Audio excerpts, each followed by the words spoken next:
Hi, Bev again with another video, and this one, just a short video. Really, here's the question. Is your cardio staying aerobic, right? Cardio is supposed to be aerobic. Are you doing it correctly to remain aerobic? Okay, first of all, what is aerobic? Well, you want to be fat releasing. Some of you call it fat burning, but it really is fat releasing. So your body has many energy producing systems. You've seen another video on that. Now, you always need oxygen to create energy. That is, your body needs oxygen to create energy. So depending on how you exercise, that's going to determine which system, energy producing system, is predominantly being used. Okay? You're always a bit aerobic and you're always a bit anaerobic, but you know, which one are you going to be predominantly using? That's the question. So when you're aerobic, you want to use respiratory oxygen. You want to get that oxygen far along in your body to the hardworking muscles. So if you're not fit enough, you can't stay aerobic for very long. And that means that the oxygen cannot reach those muscles. So your body, it still needs oxygen, and you just keep, you know, carrying on your cardio exercise. So your body sends you some messages, but you don't listen. And so it goes what's called anaerobic. It'll move more to the anaerobic side. So let's talk about what happens if you remain aerobic. As I said, you always need oxygen to create energy. And your fatty acids, that's what you want to break down, right? They are made of hydrogen and carbon.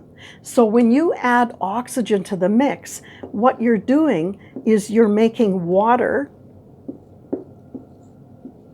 and you're making carbon dioxide by adding oxygen. So water, great, that's great for your body, right? I don't care what happens, you know, whether you pee it out or sweat it out or whatever, no problem. Carbon dioxide, you breathe out. So this is when you are actually aerobic. But as I say, if you don't listen to the messages, and messages are like shallow breathing, you're coughing a lot, your face is really red, you can't carry on a conversation. Those are all messages from your biochemical body that it can't stay aerobic for very long. You know, so it's going to go anaerobic. So anaerobic, what happens? Okay, I said you need oxygen to create energy. When you go anaerobic, it's going to go into your body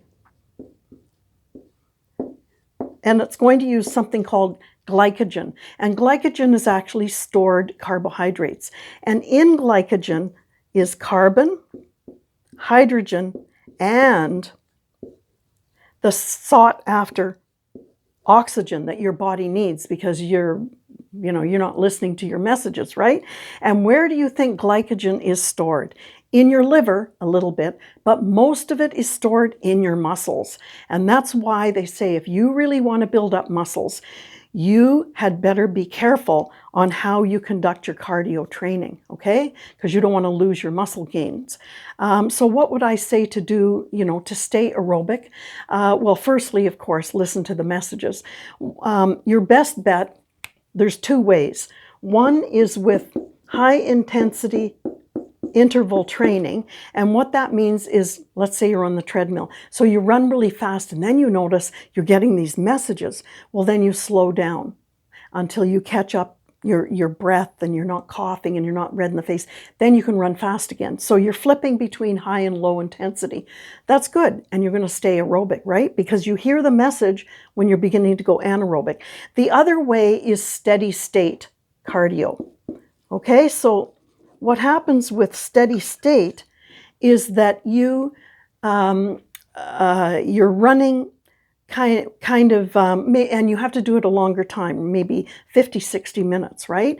And so you have a stable oxygen use. You have a stable heart rate.